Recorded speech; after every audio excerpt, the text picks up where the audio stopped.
अल्लाह पाक ना इंसान की हर दुआ को सुनते हैं और उस वक्त सुनते हैं जब दुनिया खामोश हो जाती है और दिल सच बोलने लगता है। जो चीज़ देर से मिलती है वो कम नहीं होती बल्कि बहुत ज़्यादा कीमती होती है। और कीमती चीज़ की हिफाजत भी अल्लाह ताला खुद करते हैं। मायूसी शैतान का हथियार है और उम्मीद मोमिन की पहचान। जब दिल टूट जाए ना और उसे बहुत ज़्यादा तकलीफ महसूस हो रही हो, तो उस वक्त अपने आप को अपने रब के हवाले कर देना असल शिफा बन जाता है। अल्लाह आजमाइश देकर बंदे की कदर कम नहीं करता बल्कि मुकाम को बुलंद कर देते हैं। बाज़ दुआएं फ़ौरन कबूल नहीं होती क्योंकि अल्लाह ताला बेहतर अंजाम लिख चुके होते हैं। जो बंदा सजदे में रोता है ना वो दुनिया में टूटता नहीं बल्कि और भी ज़्यादा बुलंद हो जाता है। अल्लाह के फैसले ना हमेशा हमारी समझ से बड़े होते हैं। हम छोटी-छोटी चीज़ों में उलझ के रह जाते हैं। कभी-कभी हम अपनी ही सोच में मौजूद चीज़ों में इतने ज़्यादा उलझ जाते हैं कि हमें सही समझ ही नहीं आ रही होती कि अब हमें क्या करना है। दुआ में बेशक लफ्ज़ कम हो लेकिन यकीन हमेशा ज़्यादा होना चाहिए क्योंकि दिल से की गई दुआएं अल्लाह ताला ज़रूर सुनते हैं। चाहे अल्फाज को अदा करना ना आता हो लेकिन अल्लाह ताला नियत भी जानते हैं। खामोश नियत भी अल्लाह ताला जानते हैं। जिस दिल में शुक्र आ जाए ना वहाँ शिकायत ख़त्म हो जाती है। अल्लाह ताला सब्र करने वाले को सिर्फ अजर नहीं देते बल्कि हैरत में डाल देते हैं और इंसान ये सोचने पर मजबूर हो जाता है कि ये चीज़ इतनी आसानी से मुझे मिलनी थी। और फिर इंसान को लगता ही नहीं है कि वो इतनी बड़ी आजमाइश से गुजरा है। उसके लिए आजमाइश बहुत छोटी हो जाती है क्योंकि इंसान को इस बात पर मुकम्मल यकीन हो जाता है कि हर आजमाइश के बाद आसानी लिखी जाती है। मगर वक्त अल्लाह ताला खुद चुनते हैं। अल्लाह वो रास्ता खोल देते हैं जिसका हमें वहम भी नहीं होता। जब इंसान सबसे कट जाता है ना तब अल्लाह से जुड़ जाता है। और खामोश दुआएं अल्लाह ताला सुनते भी हैं और उन्हें कबूल भी करते हैं क्योंकि अल्लाह दिल की जुबान समझते हैं। अल्लाह देर करते हैं मगर अंधेर कभी नहीं करते। जिस दिल में अल्लाह के फैसले पे राजी होने पर मुकम्मल यकीन हो जाता है ना वही दिन इंसान की कामयाबी का असल दिन हो जाता है। आजमाइश में शिकवा नहीं सजदा बढ़ा देना चाहिए। जब इंसान किसी आजमाइश से गुजर रहे हो ना तो उस वक्त सजदे में इजाफा कर देना चाहिए। लंबे सजदे करने चाहिए। अपने दुख दर्द तकलीफें परेशानियां आंसुओं के साथ अपने रब के सामने पेश कर देने चाहिए। अपने आप को कमज़ोर नहीं बल्कि अपने आप को मजबूत करने के लिए सजदे करने चाहिए। अल्लाह ताला के सामने आंसू गिराना कमज़ोरी नहीं होता, ये तो बल्कि इंसान की बेहतरीन ताकत होती है। जो अल्लाह पर भरोसा करता है ना तो अल्लाह ताला उसके लिए काफ़ी हो जाता है। अल्लाह बाज़ नेमतें इसलिए रोक लेते हैं ताकि बंदे को अल्लाह ताला से ताल्लुक़ मजबूत करने में और भी आसानी मिले। दुआ तकदीर को भी बदल सकती है क्योंकि दुआ तो खुद तकदीर का हिस्सा है। जिस चीज़ की शिद्दत ख्वाहिश हो ना या जिस चीज़ की शदीद ख्वाहिश हो उसके लिए अल्लाह ताला से ताल्लुक़ भी शदीद होना चाहिए। अल्लाह आज़माइश में भी अपने बंदे को तन्हा नहीं छोड़ते। जो मिल गया है उस पे हमेशा शुक्र करें, जो नहीं मिला उस पे सब्र करें, यही इंसान की बेहतरीन काबिलियत होती है। इंसान दुआ करे अल्लाह ताला से अपनी तरक्की की, अपनी ज़िंदगी की मुश्किलात को दूर करने की और अपनी ज़िंदगी में आसानी पाने की। अल्लाह की रहमत से ना कभी भी मायूस नहीं होना चाहिए। अगर इंसान की ज़िंदगी में बेचैनी है, सुकून नहीं है और ज़िंदगी की कोई भी ऐसी ख्वाहिश जो पूरी नहीं हो रही, बल्कि छोटी से छोटी भी ख्वाहिश जिसकी दिल में हसरत है, जिसकी दिल में तड़प है, अपने रब के आगे बयान करें। अल्लाह ताला दुआओं के ज़रिए इंसान को चैन और सुकून की ज़िंदगी अता कर देते हैं। जो इंसान अल्लाह ताला के सामने झुक जाता है ना, वो किसी के सामने नहीं झुकता। अल्लाह बंदे की नीयत देखते हैं, नतीजा अल्लाह ताला बेहतरीन लिखते हैं। और कब इंसान को क्या चीज़ देनी है, वो वक़्त अल्लाह ताला बेहतर जानते हैं। जब इंसान सच्चे दिल के साथ अल्लाह ताला से अटैच होता है ना, दुआ करता है और अपनी ज़िंदगी की मुश्किलात अपने रब के साथ शेयर करता है, तो अल्लाह ताला वहाँ से आसानी के दरवाज़े बना देते हैं, जहाँ से इंसान ने सोचा भी नहीं होता। इसलिए मैं कहती हूँ ना कि अपने ताल्लुक को अपने रब के साथ मज़बूत बनाएँ। जो लोग अपने ताल्लुक को अपने रब के साथ मज़बूत बनाते हैं ना, तो फिर उनकी ज़िंदगी में आसानियों के दरवाज़े खुलते चले जाते हैं। आज की जो स्टोरी है, वो मेरी एक ऐसी बहन की है, जो बहुत अरसे के बाद प्रेग्नेंट हुईं और प्रेग्नेंट होने के बाद बहुत सी बड़ी मुश्किल से भी बचीं। कभी-कभी ज़िंदगी एक सफ़र लगता है और लगता है कि जैसे ये सफ़र कभी नहीं ख़त्म होगा। बहुत सारी मेरी बहनें तकलीफ़ों से गुज़रती हैं, परेशानियों से गुज़रती हैं और ख़ास तौर पे इनफर्टिलिटी एक ऐसा मसला है जिसके लिए ख़ातून ना सिर्फ़ अपने आप में टूट रही होती है और तकलीफ़ें फ़ेस कर रही होती है, बल्कि बहुत ही ज़्यादा डिस्टर्ब होकर रह जाती है। और आज की स्टोरी में ना सिर्फ़ मैं आपके साथ इस बहन की जर्नी शेयर करूँगी जिन्होंने अपनी ज़िंदगी में 8 साल तक इनफर्टिलिटी को फ़ेस किया और अल्लाह ताला के करम से और ख़ास तौर पे जो रेमेडीज़ और जो-जो चीज़ें इनके साथ शेयर की गई थी, उन पे अमल करने के बाद सिर्फ़ और सिर्फ़ इन्होंने 17 महीने मुकम्मल इस चीज़ को फ़ॉलो किया और अल्लाह के करम से जो इतने अरसे से प्रेग्नेंट नहीं हो पा रही थीं, सिर्फ़ 17 महीनों में ही अल्लाह ताला ने इन पे करम किया और अल्लाह ताला ने इनको ना सिर्फ़ आसानी अता की, बल्कि बहुत सारी जो मुश्किलात इनकी ज़िंदगी में थी, वो भी इनसे दूर हुई। कभी-कभी ना इंसान सिर्फ़ एक दुआ कर रहा होता है, किसी ऐसे मकसद के लिए जो उसे लग रहा होता है कि उसके लिए बहुत ज़रूरी है, या उसकी वो ख़्वाहिश जो उसे बहुत ज़्यादा शिद्दत में डाल देती है, वो उसके लिए दुआ कर रहा होता है। लेकिन जब इंसान सच्चे दिल के साथ अल्लाह ताला से अटैच होता है ना, तो अल्लाह ताला वो मुश्किलात इंसान से दूर कर देते हैं, जिसका इंसान ने कभी सोचा भी नहीं होता। और मेरी इस बहन ने बहुत मुश्किल से अपनी ज़िंदगी को समझा, देखा और इनको मुकम्मल यकीन हुआ कि बेशक रब की ज़ात अता करने वाली है, वो इंसान के लिए बेहतर फ़ैसला करती है। जब इंसान कभी-कभी कुछ चीज़ों को समझ नहीं ना पा रहा होता, फिर दुनिया में एक ऐसा अल्लाह ताला चक्कर चलाते हैं कि इंसान को अच्छे तरीके से समझ आती है कि कौन किसके लिए कितना बेहतर है। मेरी ये बहन की शादीशुदा ज़िंदगी जी काफ़ी मुश्किलात से गुज़र रही थी, बहुत ज़्यादा परेशानियाँ फ़ेस करनी पड़ रही थी, हस्बैंड-वाइफ की लड़ाई अक्सर और बेशतर रहती थी, क्योंकि काफ़ी अरसे हो चुका था, इनको औलाद नहीं हो रही थी, बहुत सारा इन्होंने इलाज करवाया था। और जब इंसान हार्मोनल मसाइल को सॉल्व करवा रहा होता है या उसकी मेडिसिन खा रहा होता है ना, तो ये दुआएँ ना सिर्फ़ इंसान को बहुत ज़्यादा तोड़ती हैं, बल्कि बहुत ज़्यादा इंसान को तकलीफ़ों और परेशानियों का भी शिकार कर देती हैं। उसकी वजह ये होती है कि जब ख़वातीन हार्मोनल चीज़ें यूज़ करती हैं ना, ख़ास तौर पे जो इनको मेडिसिन दी जाती है या जो इनको टैबलेट्स वग़ैरह दी जाती हैं, तो उससे ये होता है कि इंसान को ना बहुत सारी ऐसी चीज़ें और ऐसी बातें उसके रवैये में हो रही होती हैं, जो दूसरे को समझनी चाहिए। लेकिन जब मर्द हज़रात ये नहीं समझते ना, तो फिर मसले और भी ज़्यादा बढ़ जाते हैं। और औरत समझती है कि शायद वो खुद में बहुत ज़्यादा वीक है, वो बच्चे पैदा नहीं कर सकती, वो बहुत ज़्यादा नाउम्मीद हो जाती है। और ये जो मसला होता है ना, ये सिर्फ़ और सिर्फ़ औरत को बज़ाहिर सामने जो चीज़ें नज़र आ रही होती हैं, वो नहीं होती, बल्कि इंसान को ख़ास तौर पे उन ख़वातीन को जो ये चीज़ें यूज़ करती हैं, इंजेक्शन लगवाती हैं, मेडिसिन खाती हैं ना, वो अंदर से टूट जाती हैं। उनकी खुद एतमादी को बहुत ज़्यादा ठेस पहुँचती है। बहुत सारी चीज़ें ख़वातीन जो होती हैं, इन सारे प्रोसेस में खो देती हैं। और इन चीज़ों को समझने के लिए जब हस्बैंड साथ नहीं ना देते, तो औरत बहुत ज़्यादा अंदर से वीक हो जाती है। बेवजह के शक शुबात, उसके साथ-साथ बहुत सारी नेगेटिव थॉट्स जो होती हैं ख़वातीन को पकड़ लेती हैं। और इर्द-गिर्द का अगर माहौल ठीक ना हो, जैसे कि ससुराल में मेरी बहुत सारी बहनें रहती हैं, अपने ससुराल वालों को फेस कर रही होती हैं, नंदों की बातें, ससुराल में सास की बातें, ससुर की बातें, और कहती हैं कि जब इर्द-गिर्द की चीज़ें होती हैं ना, वो बहुत ज़्यादा ख़वातीन को डिस्टर्ब कर देती हैं। लेकिन इसको सिर्फ़ और सिर्फ़ वो औरत जान सकती है जो इस तकलीफ़ और परेशानी से गुज़र रही होती है। जो बज़ाहिर अच्छी ज़िंदगी जी रही होती हैं, सेपरेट लाइफ़ जी रही होती हैं, उनके परेशानी तकलीफ़ों की जो क्या कहते हैं शिद्दत होती है ना, वो उनके अकॉर्डिंग होती है। लेकिन ससुराल में रहने वाली ख़वातीन बहुत ज़्यादा मुश्किलात को फ़ेस कर रही होती हैं, और ऊपर से जब उन्हें कंसेप्शन ना हो रही हो, तो उसके लिए भी वो बहुत ज़्यादा तकलीफ़ और परेशानी को फ़ेस कर रही होती हैं। मेरी ये बहन जो थी, इनके भी यही मसले मसाइल थे, इन्होंने मेडिसिन खाई थी, इंजेक्शन लगवाए थे। हर महीने की रिपोर्ट इनको नाउम्मीद कर देती थी, क्योंकि बहुत सारे डॉक्टर से एक्सपेंसिव किस्म के ट्रीटमेंट ले रही थी। हर महीने इनको जब नेगेटिव रिपोर्ट मिलती थी, तो बहुत सारे अजीब-अजीब से सवालात इनके ज़हन में, कहती हैं कि आप ही आते थे। बहुत सारे लोगों के ताने, बहुत सारे लोगों की बातें, और ऊपर से सास का ये कहना कि मेरे बेटे की सारी तनख्वाह इसी काम पे लग जाती है। और फिर कहती हैं बहुत सारी नेगेटिव बातें, ये सारी चीज़ें इनको बहुत ज़्यादा डिस्टर्ब कर रही थी। जब ये मेरे पास आई मेरी बहन, इन्होंने अपने मसले मसाइल डिस्कस किए। इनके हार्मोनल इश्यू थे, जो कि बहुत ज़्यादा मेडिसिन खाने के बाद इनको पीरियड्स इरेगुलर हो गए थे, और सबसे बढ़ के ये इसके साथ मसला हो गया था कि इनका एएमएच बहुत लो हो गया था। क्योंकि जब आपको ये ओव्यूलेशन की मेडिसिन दी जाती है ना, बज़ाहिर ख़वातीन तो बहुत अच्छी नज़र आ रही होती हैं। लेकिन जब डॉक्टर्स वग़ैरह आप लोगों को मेडिसिन देते हैं ना, तो उस वक़्त ये नहीं फ़ील होता कि एएमएच भी कम हो सकता है। क्योंकि अल्लाह ताला ने जो औरत को एक रिज़र्व काउंट दिया होता है ना एग्स का, वो एक ख़ास क्वांटिटी में होता है, सारी उम्र के लिए। लेकिन जब आप 1-1 महीने में 4-4, 10-10 एग्स को मैच्योर करती हैं, तो जो कि ओव्यूलेशन इंडक्शन की जो मेडिसिन खाती हैं, वो ख़वातीन जानती हैं कि कितना उन्हें चीज़ों को फ़ेस करना पड़ रहा होता है। जब आपको अल्ट्रासाउंड करके डॉक्टर चेक करवाती है कि ये देखिए जी, आपके इस महीने में ये 4 अंडे बने हुए हैं, ये 6 अंडे बने हुए हैं, ये 3 अंडे बने हुए हैं, और इनमें से आपके जो अंडे ज़्यादा मैच्योर हो चुके हैं, वो ब्लास्ट करेंगे। यानी कि वो फॉलिकल जो है वो फटेगा, और उसके अंदर से वो एग रप्चर होके आपकी ट्यूब में आएगा, वहाँ पे आपका बेबी बनेगा। जो भी चीज़ें आप लोगों के साथ शेयर की जाती हैं।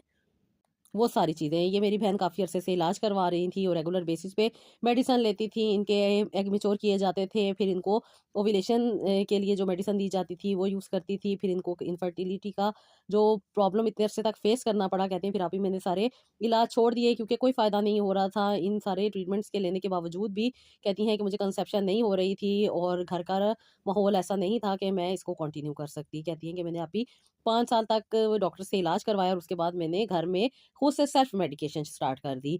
अब मेरी बहन ये जो थी इन्होंने एक और गलती की कि खुद से चीज़ें लेनी शुरू कर दी। यकीन माने मैं हमेशा आप लोगों से कहती हूँ कि कोई भी मेडिसिन हो, रेमेडी हो, कोई भी टोना-टोटका हो, कुछ भी हो, जब आप खुद से वो चीज़ें करने शुरू कर देती हैं ना और बहुत ज़्यादा एक्स्ट्रा क्वांटिटी में करना शुरू कर देती हैं, तो वो आपको फ़ायदे की बजाय नुकसान दे देती है। इसलिए मैं कहती हूँ कि हर किसी की तबीयत के अकॉर्डिंग चीज़ें होती हैं।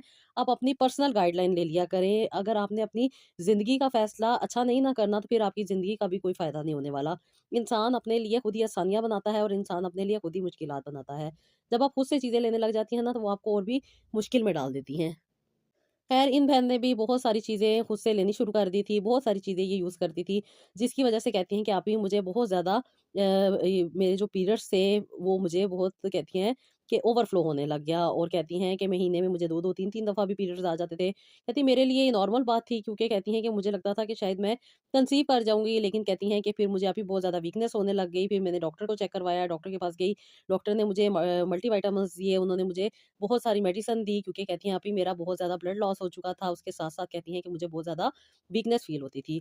कहती हैं कि अभी अब जब मेडिसिन खाई, डॉक्टर ने मुझसे पूछा कि तुम्हारे बच्चे कितने हैं? तो कहती हैं मैंने उन्हें दोबारा बताया जो मेरा नया प्रोसीजर था, नई डॉक्टर थी, इन्होंने सब कुछ नए तरीके से स्टार्ट किया। कहती हैं इन्होंने मुझे हार्मोनल मेडिसिन दी, इंजेक्शन दिए। कहती हैं कि जब मैंने अभी ये लेनी शुरू की ना, तो डॉक्टर ने मुझे कहा कि आप ना एक दफ़ा अपना एएमएच चेक करवाएँ। कहती हैं कि आप ही मेरी एज तो इतनी नहीं थी, मेरी एज सिर्फ़ 34 इयर्स थी। कहती है मैंने अपने आप ही जब एएमएच चेक करवाया तो कहती है मेरा अभी एएमएच 0.02 पे पहुँच चुका था। कहती हैं अब ये मेरे लिए बहुत शॉकिंग न्यूज़ थी, मैं बहुत ज़्यादा परेशान हो गई कि इतना कम क्यों हो गया और कहती हैं डॉक्टर भी ये देख के बहुत ज़्यादा परेशान हो गए और डॉक्टर ने अपना जो मुझे ट्रीटमेंट दे रही थी वो वहीं पे स्टॉप किया। फिर उन्होंने मुझे कुछ एक्स्ट्रा मेडिसिन दी और उन्होंने मुझे कहा कि आपने 3 महीने रेगुलर बेसिस पे ये मेडिसिन यूज़ करनी है, ताकि जो आपका रिज़र्व काउंट है वो कम से कम आपके एग हेल्थी हों और आपको कंसेप्शन हो जाए। तो कहती हैं कि मैंने अभी जब ये बात सुनी तो मेरे लिए तो बहुत तकलीफ़ दे थी क्योंकि मैं बहुत कम रिज़र्व पे आ चुकी थी और कहती हैं कि ये चीज़ मुझे और भी ज़्यादा परेशानी में डाल रही थी। कह रही मैं अभी आईवीएफ नहीं करवा सकती थी, डॉक्टर ने मुझे आईवीएफ का कहा था और फिर डॉक्टर ने कहती हैं कि मुझे कोई भी ट्रीटमेंट नहीं दिया बल्कि डॉक्टर ने मुझे ये कहा कि आप ये मेडिसिन यूज़ करें, ये आपको ना सिर्फ़ अंदरूनी तौर पे ताकत देंगी बल्कि आपको अच्छे एग्स को सेव करने में हेल्प भी करेंगी। कहती हैं अभी मैं ये मेडिसिन खा रही थी और ये जो डॉक्टर ने मुझे ट्रीटमेंट बताया था आईवीएफ का, कहती है इसके बारे में सोच रही थी लेकिन मेरे कहते हैं हालात ऐसे नहीं थे कि मैं करवा सकती। कहती बहुत ज़्यादा नाउम्मीद हो गई थी, परेशान थी और बहुत ज़्यादा तकलीफ़ में थी। कहती हैं अभी मैंने अब इनकी बताई हुई मेडिसिन भी नहीं खाई क्योंकि मैं बहुत ज़्यादा परेशान हो गई थी कि मेरा एएमएच बहुत ज़्यादा लो हो गया है और मैंने ये बात अक्सर और बेशतर डॉक्टर से सुनी हुई थी कि एएमएच लो होने का मतलब यही होता है कि आप मेनोपॉज़ की तरफ जा रहे हैं और आपका जो रिज़र्व काउंट है वो बहुत कम रह गया है। कहती हैं आप ही मैं मुकम्मल तौर पे नाउम्मीद हो चुकी थी और डॉक्टर की सारी बातों ने मुझे बहुत ज़्यादा नाउम्मीद कर दिया था और ऊपर से मेरे ससुराल वालों का प्रेशर कि बच्चा नहीं हो रहा और कहती हैं अभी आप ही मेरी शादी को सिर्फ़ 7 साल हुए थे और उसके बाद मुझे इतने ज़्यादा प्रेशर का सामना करना पड़ रहा था। कहती हैं मैं बहुत ज़्यादा तकलीफ़ में थी, परेशान थी और बहुत ही ज़्यादा डिस्टर्ब हो गई थी और कहती हैं कि अभी ये सारी चीज़ें चल रही थी ज़िंदगी की बहुत ज़्यादा। कहती हैं मैंने अभी इलाज करवाना छोड़ दिया था, खुद से कोई मेडिसिन नहीं खाती थी, कोई इलाज नहीं करवाती थी, कुछ भी नहीं कर रही थी। बस नाउम्मीदी की ज़िंदगी जी रही थी। हर वक़्त गुस्सा आता था, रोना आता था, बेचैनी रहती थी, तकलीफ़ और परेशानी ने कहती है हर वक़्त आप ही घेरा होता था। अब इस दौरान कहती हैं कि मेरी सास ने मेरे हस्बैंड की दूसरी शादी भी कर दी थी और कहती हैं कि उन्हें अल्लाह ताला ने 2 साल के बाद एक बेटी अता की थी। कहती हैं कि अभी उनकी लाइफ़ अच्छी चल रही थी और कहती हैं कि अल्लाह ताला ने उनके लिए तो कोई भी परेशानी तकलीफ़ नहीं थी। कहती हर चीज़ मुझे ही फ़ेस करनी पड़ती थी। कहती हैं कि जब से ये मेरी दूसरी ये सौतन मेरे घर में आई थी, वो मेरे साथ अच्छा रवैया रखती थी। मेरे साथ उनका दोस्ताना रवैया था, लेकिन मेरी सास बहुत ज़्यादा चीज़ें ख़राब कर दिया करती थी। कहती अभी मैंने तो अपने आप को बाँझ समझ लिया था और मैं बिल्कुल भी कोई मेडिसिन नहीं लिया करती थी।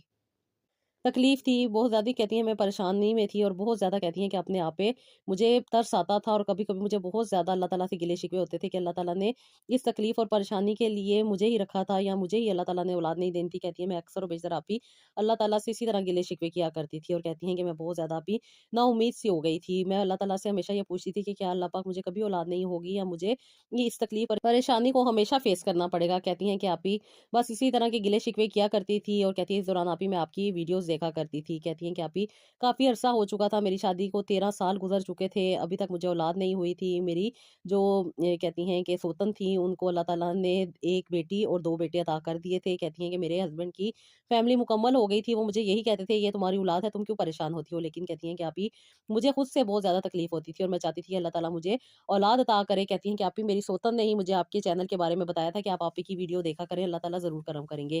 कहती हैं कि आप ही ये बहुत अच्छी खातून थी, मेरे साथ बहुत अच्छा इनका रवैया था, लेकिन मेरी सास हम दोनों पे बहुत ज़्यादा ज़ुल्म किया करती थी। घर के काम-काजों में भी और ख़ास तौर पे जब ये हम दोनों को एक जगह साथ बैठे हुए देखती थी, तो बहुत ज़्यादा उन्हें मसला होता था और वो कोई ना कोई बात करके हमारे दरमियान में लड़ाई झगड़ा करवाने की कोशिश करती थी। लेकिन कहती हैं कि आप ही हम समझदार और पढ़ी-लिखी फैमिली से थे और अपने आप को बेहतर तरीके से लेके चलना चाहते थे, इसलिए हम सास के सामने थोड़ा-सा ड्रामा किया करते थे। लेकिन आप ही यकीन माने हम बहुत अच्छी दोस्त थी और उसके साथ कहती हैं कि आप ही जब से उसने मुझे आपके चैनल का बताया था, तो आप ही मेरी इससे और भी दोस्ती गहरी होगी। कौन सोतन अपनी सोतन के बच्चे होने को पसंद करती है, लेकिन ये बहुत अच्छी खातून थी। ये अक्सर और बेशतर मुझे बहुत सारी चीज़ें और बहुत सारी तस्बीहात बताया करती थी, क्योंकि आप ही ये ऑलरेडी आपकी स्टूडेंट थी और आपसे बहुत ज़्यादा इन्होंने गाइडलाइन ली हुई थी और आपके साथ अटैच थी। इन्होंने मुझे आपका बताया, मैंने आपसे कॉन्टैक्ट किया, अपने मसले-मसाइल आपसे डिस्कस किए और मैंने आपसे भी यही पूछा था कि आप ही मैं कभी माँ बन सकती हूँ? क्या मुझे औलाद हो सकती है? तो आपने आप ही मुझे यही कहा था कि मेरी बहन दुनिया की बड़ी से बड़ी मुश्किलात भी ना अल्लाह ताला के लिए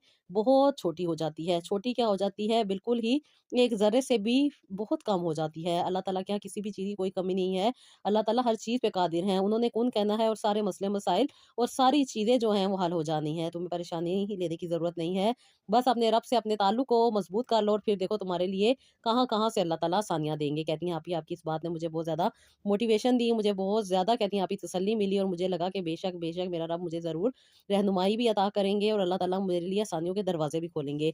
और कहती हैं कि आप ही मैं आपसे रेगुलर बेसिस पे अटैच रहती थी ताकि मुझे अच्छी गाइडलाइन मिल सके और उसके बाद जैसे आप ही आपने मुझे बताया था कि तहज्जुद की नमाज़ को स्टार्ट कर दो और अल्लाह ताला से अपनी दोस्ती पक्की कर लो। कहती हैं कि आप ही मैंने ऐसे ही किया, अपने रब के साथ अपनी दोस्ती पक्की की और कहती हैं कि जैसे कि आपने मुझे बताया था दरूद इब्राहिम आप ही रेगुलर बेसिस पे पढ़ना है। मैंने आप ही 111 बार जो कि आपने मुझे मेरी ही कंडीशन के बारे में बताया था, मैंने पढ़ना शुरू कर दिया। 2000 बार छोटा दरूद पाक पढ़ती थी और उसके साथ-साथ अल्लाह ताला का प्यारा नाम या हबो जो आपने मुझे अभी बताया था कि 2000 बार पढ़ना है। मैंने रेगुलर बेसिस पे पढ़ना शुरू कर लिया। डेली आपने मुझे बताया था इस्तग़फ़ार पढ़नी है, इस्तग़फ़ार की जो आपने मुझे आयत बताई थी आप ही, मैंने रेगुलर बेसिस पे 1000 बार पढ़नी शुरू कर दी। जैसे कि आपने मुझे कहा था कि ये सारी आयत पढ़नी है जो कि औलाद के लिए हैं और ख़ास तौर पे सूरह नूह की जो आपने मुझे आयत बताई थी आप ही, वो मैंने रेगुलर बेसिस पे पढ़नी शुरू कर दी। उसके साथ-साथ आप ही आपने मेरे रिज़र्व अकाउंट के लिए जो-जो चीज़ें, जो-जो रेमेडीज़ मेरे साथ शेयर की थी, वो भी मैंने रेगुलर बेसिस पे लेनी शुरू कर दी। जो आपने मुझे दूध के साथ चीज़ें लेने को बताई थी, वो भी मैंने रेगुलर बेसिस पे ली और साथ ही साथ जो आपने मुझे और चीज़ें बताई थी पानी के साथ लेने वाली, वो भी मैं रेगुलर बेसिस पे लेती थी। अच्छा, मैं ना आप लोगों के साथ रेमेडीज़ इसलिए शेयर नहीं करती क्योंकि मेरी बहुत सारी बहनें खुद से चीज़ों को इस्तेमाल करना शुरू कर देती हैं। उन्हें नहीं पता होता कि वो रेमेडी उनके लिए है भी या नहीं। अगर आप अपनी पर्सनल प्रॉब्लम को डिस्कस करके अपने लिए कोई रेमेडीज़ या अपनी कोई जो आपकी कंडीशन है उसके अकॉर्डिंग आप चीज़ें लेंगी वो आप पे ज़्यादा इफ़ेक्ट करेंगी।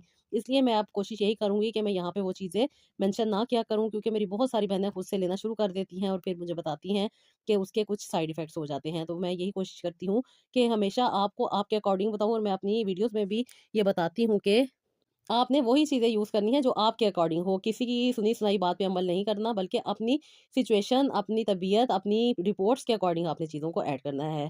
ख़ैर मेरी ये बहन जो 34 इयर्स में बहुत ज़्यादा लो एमएच के साथ आई थी, अल्लाह ताला के करम से इन्होंने 3 महीने तक ये रेमेडी यूज़ की और माशाल्लाह, माशाल्लाह, माशाल्लाह इनका जो 0.2 था वो 0.7 पे आ गया। जब इनको उन्होंने देखा कि 3 महीने में इनको कितना अच्छा रिज़ल्ट मिला है, तो फिर इन्होंने इस चीज़ को कंटिन्यू किया और पूरा 1 साल इन्होंने इन सारी चीज़ों को इस्तेमाल किया। इससे ये हुआ कि इनकी जो एग की क्वालिटी थी ना वो बेहतर होने लग गई, क्योंकि जब आपको बताया जाता है कि आपका एएमएच लो साइड पे है, तो फिर आपके एग के जो उसका रिज़र्व होता है वो बहुत कम हो चुका होता है। लेकिन अगर आप अच्छी मेडिसिन खाएँ, अच्छी आप चीज़ों को अपनी ज़िंदगी में ऐड करें ना, तो फिर जो आपका रिज़र्व काउंट बढ़ जाता है ना, उसमें जो एग मौजूद होते हैं वो आपके हेल्दी एग बनना शुरू हो जाते हैं। जब इंसान को हेल्दी एग बन जाए ना, तो फिर एक ही जो एग होता है वो काफ़ी होता है फर्टिलाइज़ेशन के लिए। ख़ैर मेरी इस बहन ने बहुत ज़्यादा अपने ऊपर काम किया, अपनी ज़िंदगी को बेहतर बनाने के लिए, और ख़ास तौर पे अपने रब के साथ अपने कनेक्शन को बहुत ज़्यादा मज़बूत किया। ये दुआएँ पढ़ती थी, अल्लाह ताला से दुआ करती थी, लेकिन दुनिया है ना, दुनिया इंसान को किसी भी हाल में जीने नहीं देती।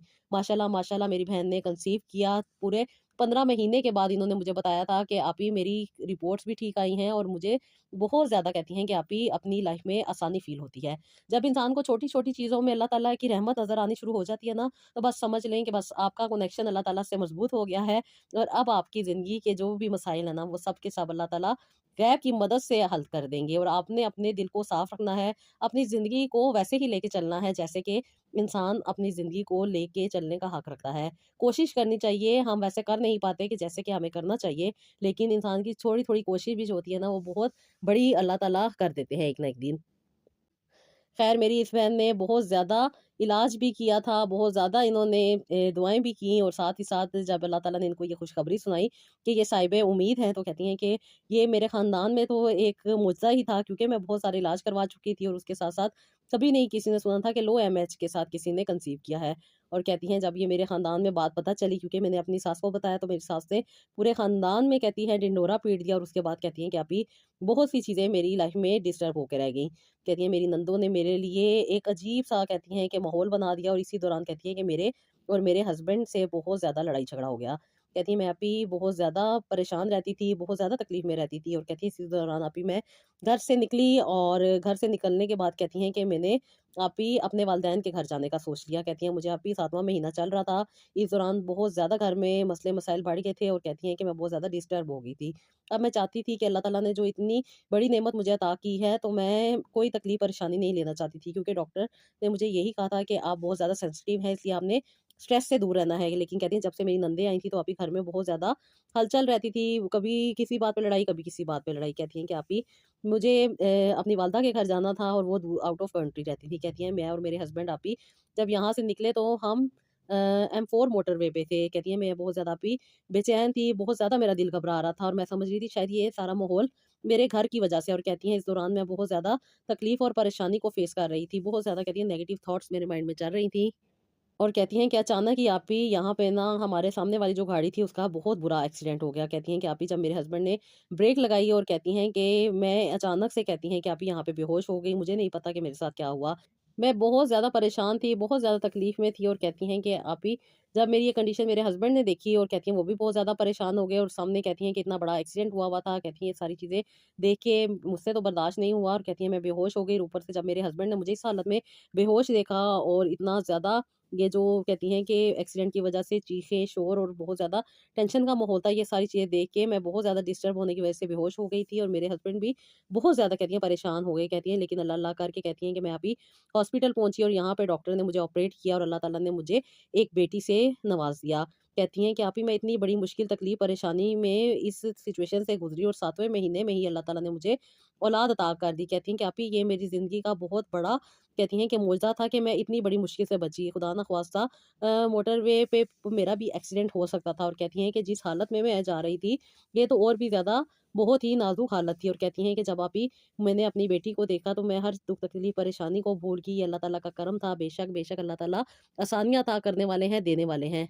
इस दिन आप ही मुझे समझ आया कि अल्लाह ताला के हर काम में बेहतरी होती है। अल्लाह ताला इंसान की हमेशा प्रोटेक्शन करते हैं, और ख़ास तौर पे आप ही मैं जो तस्बीहात आपने मुझे बताई हुई थी, ना सिर्फ़ अल्लाह ताला ने मेरे हमल को बचाया, मेरे बच्चे को ज़िंदगी सेहत दी, बल्कि अल्लाह ताला ने हमें भी एक बड़ी मुश्किल और तकलीफ़, परेशानी से बचाया। बस आप ही अल्लाह ताला ही है ना जो इंसान को साथ देते हैं। जैसे कि आप कहती हैं ना कि आप अल्लाह ताला से अपने कनेक्शन को स्ट्रॉन्ग करें, फिर देखिए अल्लाह ताला कहाँ-कहाँ से आसानियाँ अता करते हैं। आप ही अल्लाह ताला ने मुझे ना सिर्फ़ आसानियाँ अता की, बल्कि एक बहुत बड़ी तकलीफ़ से बचाया। कहती हैं कि आप ही वो गाड़ी आज भी मैं जब याद करती हूँ, जिस तरीके से वो तबाह हुई थी और उसके बीच में मौजूद लोग एक्सपायर हुए थे। कहती हैं वो मेरे लिए बहुत ज़्यादा तकलीफ़ दे लम्हा था। मैं उनकी मग़फ़िरत की दुआ करती हूँ और हमेशा यही मुझे डर लग जाता है जब मैं उस वाक़ये को याद करती हूँ। बिल्कुल ऐसा ही था जैसे कि आप ही हम फ़िल्मों में देखते हैं, लेकिन मेरे सामने ये सब कुछ हुआ, ये सारी चीज़ें देख के मुझे तो नहीं याद रहा, लेकिन मेरे हस्बैंड जानते हैं कि उस वक़्त क्या तकलीफ़ और परेशानी से वो गुज़र रहे थे। मैं तो बेहोश थी, लेकिन इसी कंडीशन में मेरा डॉक्टर के पास आना और ऊपर से 7वें महीने में मेरे बच्चे का बच जाना, ये तो अल्लाह ताला का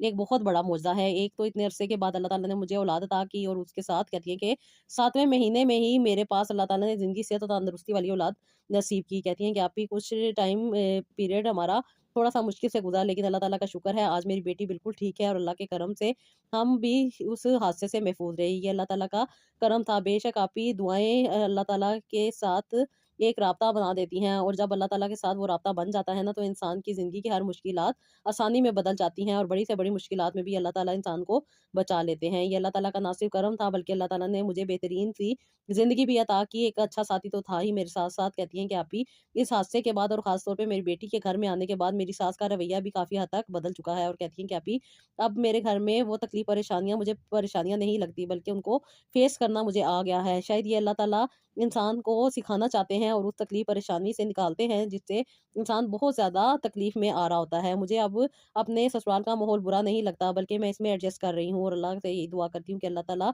आपको आप ही खुश रखे और अल्लाह ताला आपको बहुत सारी आसानियाँ अता करे। अल्लाह ताला आपको बहुत ज़्यादा नवाज़े। आप दुखी दिलों की मदद करती हैं। अल्लाह ताला आपको भी आसानियाँ अता करे। आमीन सुम्मा आमीन। थैंक यू सो मच मेरी बहन। ये था जी आज का व्लॉग। आई होप आपको पसंद आया होगा। अगर आप अपनी पर्सनल कंसल्टेशन चाहते हैं, गाइडलाइन चाहती हैं, मुझसे बात करना चाहती हैं, तो आप इंस्टाग्राम रूहानी डायरीज़ पेड प्लेटफ़ॉर्म पे राब्ता कर सकती हैं। तो जी अपना बहुत सारा ख़्याल रखिएगा और नेक्स्ट व्लॉग के लिए मुझे इजाज़त दीजिएगा। अल्लाह हाफ़िज़।